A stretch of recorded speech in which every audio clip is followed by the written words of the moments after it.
네, 사도행전 7장 17절부터 36절까지 말씀을 우리 함께 한 절씩 교독하도록 하겠습니다. 우리 함께 일어서서 말씀을 읽습니다. 하나님이 아브라함에게 약속하신 때가 가까움에 이스라엘 백성이 애굽에서 번성하여 많아졌더니 요셉을 알지 못하는 새 임금이 애굽 왕위에 오르매 그가 우리 족속에게 교활한 방법을 써서 조상들을 괴롭게 하여 그 어린아이들을 내버려 살지 못하게 하려 할세. 그때 모세가 났는데 하나님 보시기에 아름다운지라 그의 아버지의 집에서 석 달 동안 길리더니 버려진 후에 바로의 딸이 그를 데려다가 자기 아들로 기르매 모세가 애굽 사람의 모든 지혜를 배워 그의 말과 하는 일들이 능하더라. 나이가 40이 되매 그 형제 이스라엘 자손을 돌볼 생각이 나더니 한 사람이 원통한 일을 당함을 보고 보호하여 압제받는 자를 위하여 원수를 갚아 애굽 사람을 쳐 죽이니라. 그는 그의 형제들이 하나님께서 자기의 손을 통하여 구원해 주시는 것을 깨달으리라고 생각하였으나 그들이 깨닫지 못하였더라. 이튿날 이스라엘 사람끼리 싸울 때에 모세가 와서 화해시키려 하여 이르되 너희는 형제인데 어찌 서로 해치느냐 하니 그 동물을 해치는 사람이 모세를 밀어뜨려 이르되 누가 너를 관리와 재판장으로 우리 위에 세웠느냐 내가 어제는 애굽 사람을 죽인과 같이 또 나를 죽이려느냐 하니 모세가 이 말 때문에 도주하여 미디안 땅에서 나그네 되어 거기서 아들 둘을 낳으니라. 40년이 참에 천사가 시내산 광야 가시나무 떨기 불꽃 가운데서 그에게 보이거늘 모세가 그 광경을 보고 놀랍게 여겨 알아보려고 가까이 가니 주의 소리가 있어 나는 내 조상의 하나님 즉 아브라함과 이삭과 야곱의 하나님이라 하신대 모세가 무서워 감히 바라보지 못하더라. 주께서 이르시되 내 발에 신을 벗으라. 내가 서 있는 곳은 거룩한 땅이니라. 내 백성이 애굽에서 괴로움 받음을 내가 확실히 보고 그 탄식하는 소리를 듣고 그들을 구원하려고 내려왔노니 이제 내가 너를 애굽으로 보내리라 하시니라. 그들의 말이 누가 너를 관리와 재판장으로 세웠느냐 하며 거절하던 그 모세를 하나님은 가시나무 떨기 가운데서 보이던 천사의 손으로 관리와 속량하는 자로서 보내셨으니 이 사람이 백성을 인도하여 나오게 하고 애굽과 홍해와 광야에서 40년간 기사와 표적을 행하였느니라. 아멘. 자리에 앉아주시기 바랍니다.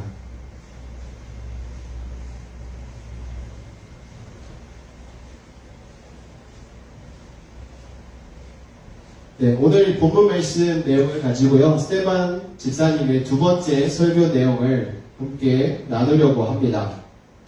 지난 시간에 스테반 집사님의 설교 내용 중에 첫 부분이었던 1절부터 16절까지의 내용을 가지고 구원은 믿음으로 받는다라고 말씀을 드렸습니다.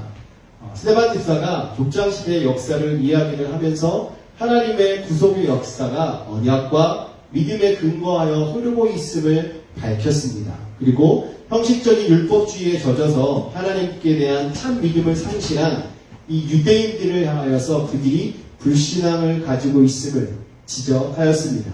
그리고 오늘 본문 말씀 속에 나와 있는 이 내용을 통해서 스테반은 모세의 출생과 성장 배경 그리고 이스라엘이 애굽의 압제 속에서 이제 해방시키기 위한 인간적인 계획과 또 열심 그것의 또 실패로 인한 도피하는 모습 그리고 다시 하나님의 부르심으로 하나님께 쓰임받는 이러한 과정을 이야기하고 있습니다. 그러면서 35절, 36절 마지막에 저희가 읽었던 결론적인 그 말씀에서는요. 모세는 원래 이스라엘 백성들로부터 그들의 지도자 되는 것을 거부당했던 사람임을 밝히고 있습니다. 그런데 하나님께서는 그렇게 거부됐던 자를 다시 세우셔서 이스라엘의 지도자와 속량자로 택하여 보내셨음을 이야기하고 있는 것입니다. 그러므로 스테반 집사는 이 모세가 이스라엘 백성들로부터 지도자로 거부당했던 자였지만 하나님의 세우심을 받아 다시금 하나님의 놀라운 일을 이루었던 삶을 밝히고 있는 것입니다.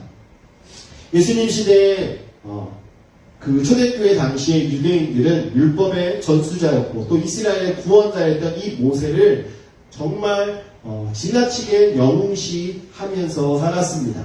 그 반면에 그를 세워서 역사를 일으키신 하나님은 유대인들이 무시하고 또 그 말씀에 불순종하는 잘못을 범하고 있었던 것입니다. 그래서 스데반은 오늘 이 모세의 일생을 통해서 이것을 이야기하면서 유대인들이 지금 범하고 있는 잘못을 지적하고 있는 거예요. 그와 반면에 또한 자신이 생각하고 있는, 자신이 알고 있는 모세와 율법에 대해서 유대인들이 알고 있는 것과 다름이 없다라는 것을 알려주고 있는 것입니다. 그리고 인생에 있어서 실패자와 같던 이 모세를 다시 한번 세우시고 지도자로 만드셔서 큰 일을 이루게 하신 분이 하나님임을 이야기하면서 너희들이 여궁시하고 있는 그 모세보다 더 우리가 깊이 알고 또 따라가야 할 그 분은 모세를 세우신 하나님임을 이야기하고 있는 것입니다. 그러니까 출애굽의 주체, 이 율법의 주체, 그것은 모세가 아니라 하나님이시라는 겁니다. 그렇기 때문에 우리도 인생을 살아가면서 아무리 좋은 일을 많이 하고 또 신앙생활을 하면서 본 받을 만한 일을 많이 하신 분들을 보더라도 그분들이 우리의 우상이 되거나 우리의 영웅이 되는 것이 아니라 그를 그렇게 만들어주신 하나님을 바라보면서 우리는 살아가야 할 것입니다. 오늘 본문 말씀을 통해서 스데반 집사가 이야기하고 있는 이 설교 말씀 내용을 통해서 우리는 그리스도인의 자세에 대해서 오늘 말씀을 나누려고 합니다. 모세의 인생을 통해서 과연 그리스도인은 어떠한 자세를 가지고 살아가야 하는지 이 시간 말씀을 드리도록 하겠습니다. 첫 번째로 그리스도인은요, 건져주기 위해 건진받은 존재이다라는 것을 깨달아야 합니다. 모세는 출생과 성장에서부터 특별한 사람이었습니다.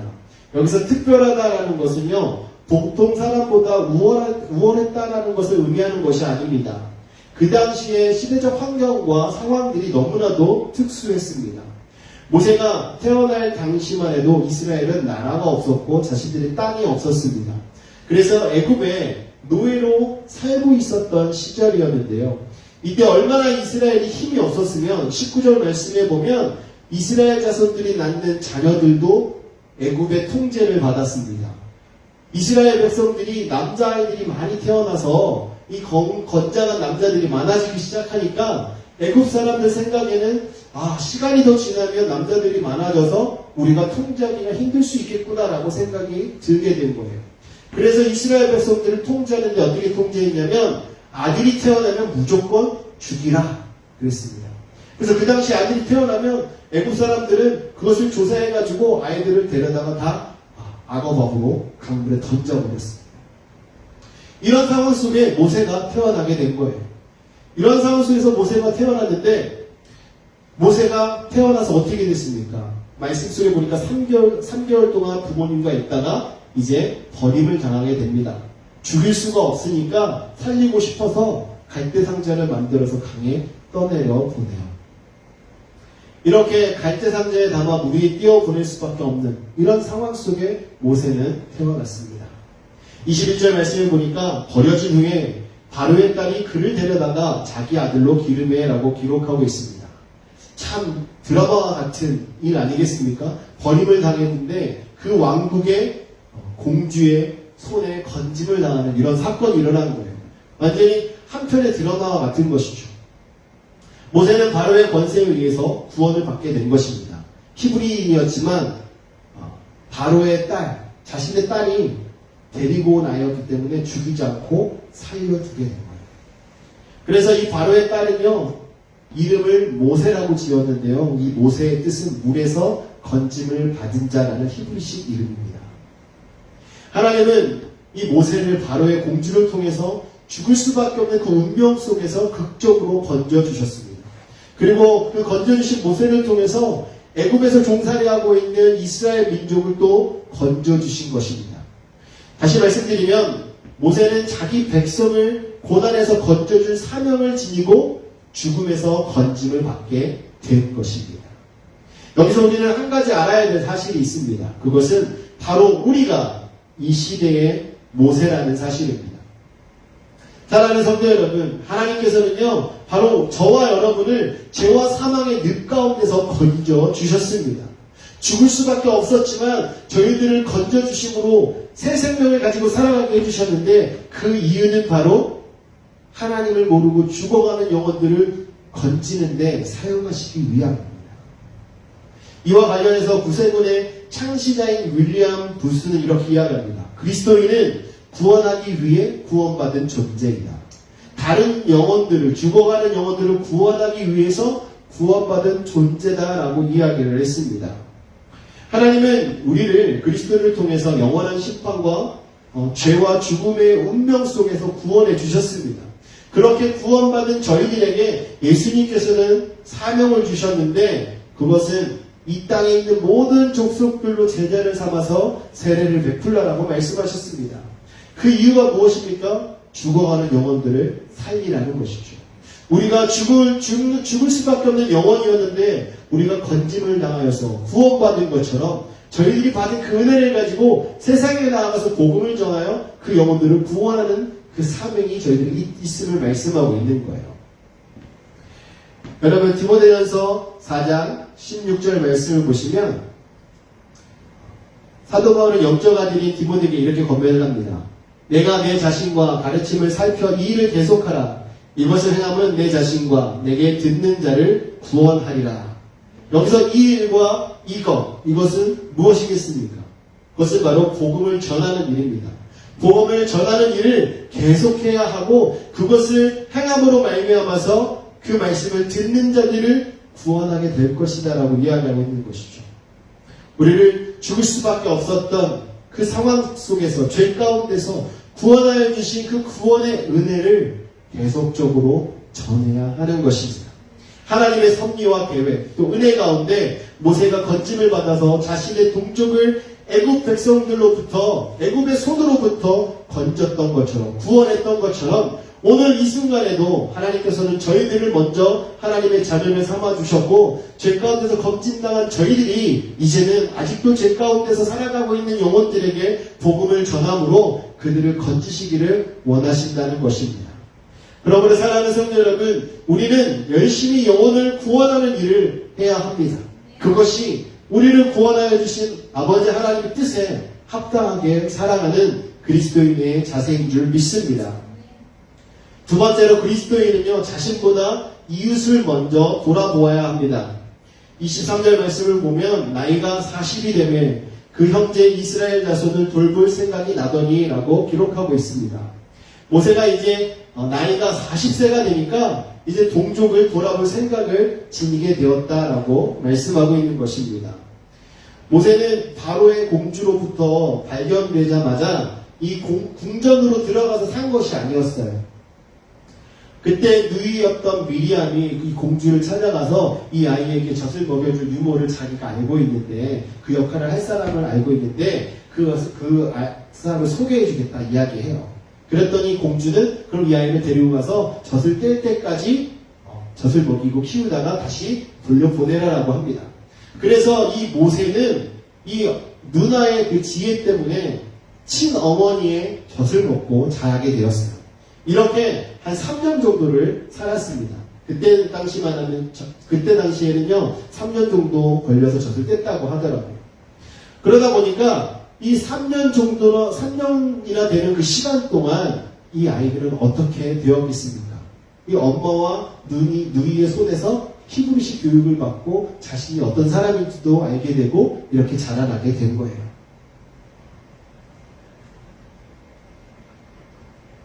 자, 모세가 이렇게 엄마의 손에서 자신이 유대인이라는 사실을 알고 이렇게 자라다가 이제는 궁중으로 가게 됩니다.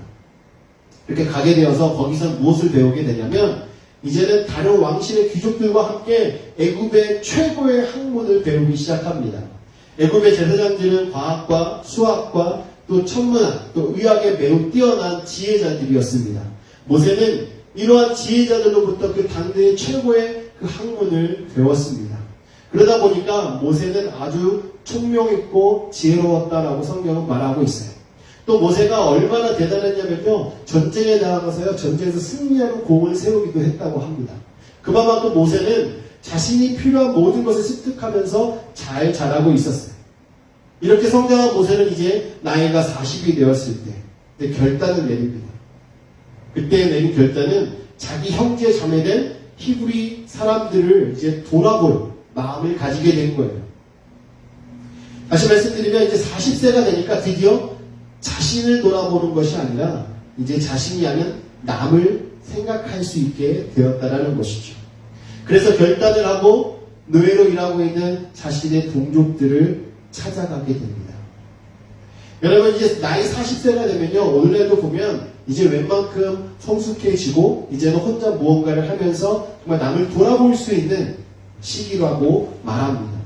그래서 인생을 살아갈 때 40대 하면 인생의 황금기라고 표현하고 있지 않습니까? 세상의 물정도 다 알고 자기의 갈 길도 잘 아는 나이가 이 40대인데요. 10대로부터 30대까지는 이제는 젊은 시기였기 때문에 자신을 돌아보고 또 자신의 학문을 연구하고 또 어떤 미래를 설계할 것인가 계획하고 준비하는 시기라고 볼 수 있습니다. 그렇다면 이제 40대 이후부터는 어떻게 해야 되는 거예요? 모세처럼 다른 이들을 돌아볼 수 있는 그 시기가 이제 되었다라는 것이죠. 이렇게 자기보다 남을 먼저 돌아보려는 의지를 가진 성도가 되어야 합니다. 우리가 신앙생활을 하면서 처음에 신앙생활을 하면요, 우리는 다 자기중심적으로 신앙생활을 해요. 그래서 내가 좋은 것을 찾고 내가 만족하는 것을 찾으면서 신앙생활을 합니다. 하지만 신앙의 연수가 지나가면서 더욱 성숙해가는 성도들은 자신의 만족과 유익을 위해서 신앙생활을 하는 것이 아니라 다른 이들을 돌아보면서 신앙생활을 하는 자가 됩니다. 고린도전서 10장 33절 말씀을 저희가 함께 보겠는데요.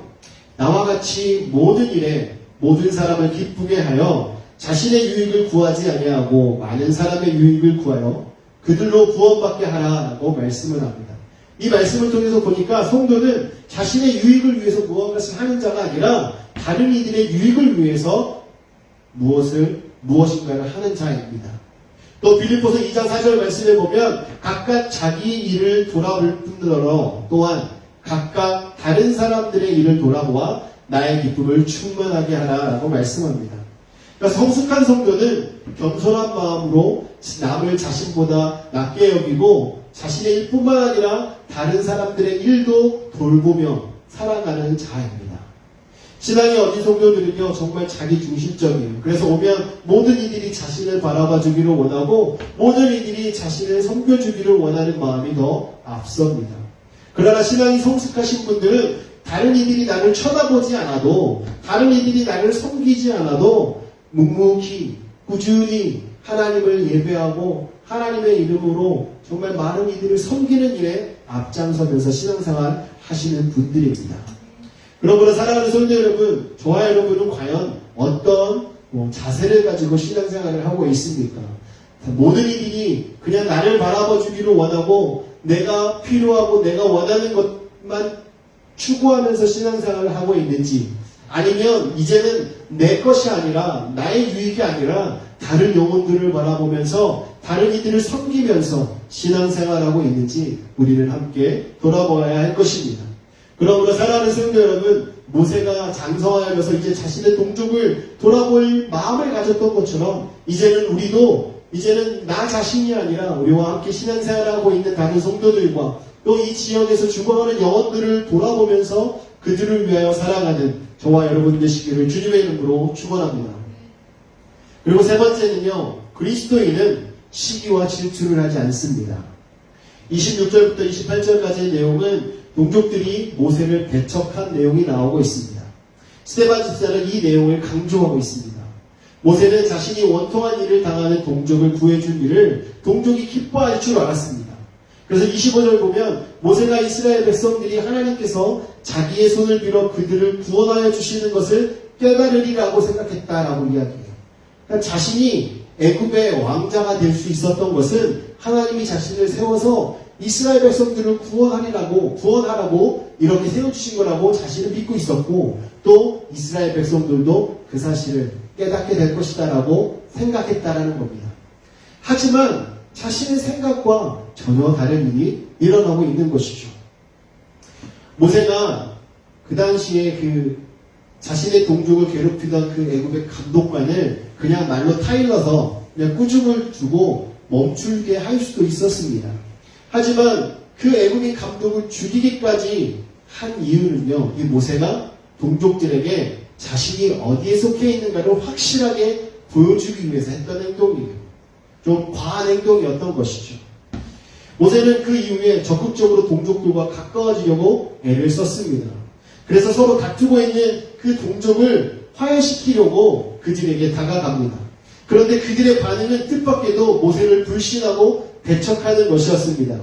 그들은 모세가 그들을 위해서 애굽인을 쳐 죽인 그 일을 애굽법을 어긴 살인자라고 정죄까지 하는 그런 상황까지 이르게 되었습니다. 이와 같은 일은 상황은 조금 다르지만 마치 예수님께서 동족이었던 유대인들에게 배척당하신 일들을 보는 것과 같습니다. 예수님은 하나님과 불화한 동족들을 하나님과 화해시키고자 오신 분입니다. 그래서 마태복음 9장 1절에서 6절까지의 내용에서는요, 죄의 내용을 선포하고 온갖 귀신 들린 자들을 온전케 하고 병든 자를 고치고 줄인 자를 먹이시는 이러한 놀라운 사역들을 감당하셨습니다. 그럼에도 불구하고 유대의 종교 지도자들은 예수님을 귀신 들린 자라고 조롱하고 배척하는 이런 사건이 일어났습니다. 나중에는 예수님을 십자가에 못 박아 죽는 일까지 일어나게 된 것이죠. 그 이유가 무엇이겠습니까? 그 이유는 바로 시기와 질투입니다. 예수 그리스도께서 열심히 하나님의 일을 하시고 사람들이 예수 그리스도를 따르게 되니까 이제 시기와 질투심이 가득한 유대 종교 지도자들은 예수를 배척하고 모함하고 십자가에 못 박는 그 일을 하게 된 것입니다. 모세가 백성들에게 배척받은 이유도 사실은 이 모세가 바로의 양자가 되어서 잘 살게 되었고 또 많은 것을 배우고 자신들과 다른 환경 속에 살았던 것에 대한 시기와 질투가 아마 이유가 됐을 것입니다. 그래서 백성들을 구하기 위해서 살인까지 했던 이 모세를 환영하기는커녕 오히려 살인자로 몰면서 애굽 당국에게 고발까지 하는 이러한 일을 저지르게 된 것입니다. 물론 모세의 이 살인이 잘한 일은 전혀 아닙니다. 그것은 결코 백성들을 구원하기 위한 옳은 방법이 아니었습니다. 다만 동족들이 자기들을 위해 애쓴 모세를 시기와 질투로 인해 배척한 사실이 안타까울 뿐입니다. 이 시기와 질투는 가지지 못한 자가 가진 자를 미워하는 것에서 비롯되는 것입니다. 그러니까 하나님께 충성 잘하는 성도들을 시기하고 질투하는 자들은요, 그들이 하나님께 충성하는 자세를 가지지 못했기 때문에 시기와 질투를 하는 것입니다. 우리가 신앙생활을 하다 보면 교회에서 다양한 성도들을 만납니다. 그런데 열심히 신앙생활하고 열심히 섬기는 분들을 뒤에서 수근수근거리고 또 시기하고 질투하는 자들도 너무나 많이 있는 것을 봅니다. 왜 그러한 자세를 취하고 있는 것이겠습니까? 그것은 내가 그 사람과 같이 하지 못하기 때문에 그를 시기하고 질투하는 마음에서 그를 깎아내리고 모함하고 질투하는 이러한 여러 가지 말들을 쏟아내게 되는 거예요. 그래서요, 교회 안에 시기와 질투는요, 교회가 건강하게 성장하고 부흥하는 데 제일 큰 암초와 같습니다. 그래서 교회 안에 있는 시기와 질투는 다 없애버려야 합니다. 아무리 신앙이 깊고 주의를 잘 감당하는 성도라 할지라도요, 이러한 시기와 질투 때문에 넘어지는 경우가 있습니다. 그러므로 우리는 교회 안에서 이러한 시기와 질투의 마음을 가지고 신앙생활하는 자가 아니라 오히려 격려하고 사랑하고 함께 협력하는 이러한 자세를 가지고 살아가야 할 것입니다. 야고보서 3장 14절에서 16절까지 말씀 보시면, 그러나 너희 마음속에 독한 시기와 다툼이 있으면 자랑하지 말라. 진리를 거슬러 거짓말하지 말라. 이러한 지혜는 위로부터 내려온 것이 아니요 땅 위의 것이요 정욕의 것이요 귀신의 것이니 시기와 다툼이 있는 곳에는 혼란과 모든 악한 일이 있음이라 라고 말씀합니다. 이 시기가 있는 곳에는요, 다툼이 있고 악한 일들이 일어난다, 악한 일들이 생겨난다라고 말씀하고 있습니다. 이 모든 것은 하나님께로부터 온 지혜가 아니라 정욕적인 것이고 귀신의 것이다 바로 이 땅의 것이다 라고 말씀은 가르쳐주고 있는 것입니다. 갈라디아서 5장 26절 말씀에도요, 헛된 영광을 구하여 서로 노엽게 하거나 서로 투기하지 말지니라고 이야기합니다. 이 말씀은 시기와 질투하는 자가 가지는 태도를 이야기하고 있는 거예요. 시기와 질투하는 자에게 헛된 영광을 구하고 서로 노엽게 하며 살아간다는 것이죠. 이 모든 것이 시기와 질투로부터 비롯되는 것입니다. 이 바로 앞에 나오는 25절 말씀에는요, 만일 우리가 성령으로 살면 또한 성령으로 행할지니라고 말씀하고 있습니다. 그러니까 성령의 인도하심을 받는 자들은 성령님께서 인도하시는 대로 살아가게 되는 것입니다. 그렇게 살아가면 우리는 시기와 질투가 아니라 성령의 열매를 맺는 인생이 되는 것입니다. 그러므로 사랑하는 성도 여러분, 우리가 시기와 질투와 같은 마음을 우리가 품고 헛된 영광을 쫓아 살아가며 사람들을 노엽게 하는 자가 아니라 성령이 인도하시는 대로 성령의 열매를 맺으면서 살아가는 그리스도인이 되시기를 주님의 이름으로 축원합니다. 우리가 성령이 인도하시는 대로 살아갈 때 시기와 질투, 헛된 영광이 아니라 오직 하나님의 영광을 나타내고 하나님의 사랑을 드러내는 일에 앞장서며 정말 하나님 앞에 충성을 다하는 성도가 되는 줄 믿으시기 바랍니다. 마지막으로 네 번째로는요, 그리스도인은 자기 자신을 부인하는 자입니다. 29절과 30절은 모세가 애굽에서 도피해서 40년을 보낸 이후에 시내산에서 하나님을 만난 사실을 이 스데반이 증거하고 있는 내용입니다. 이 모세가 애굽 사람을 죽이고 도피한 곳은 당시 미디안 땅으로 불리는 곳이었습니다. 이곳은 시내산이 있는 시내반도의 광야 지대입니다. 아무것도 없는 광야입니다. 그런데 그곳에는 미디안 족속이 목축을 하면서 살아가고 있었어요. 미디안 족속들은 이스라엘 민족과 아주 먼 친척벌이 되는 종족입니다.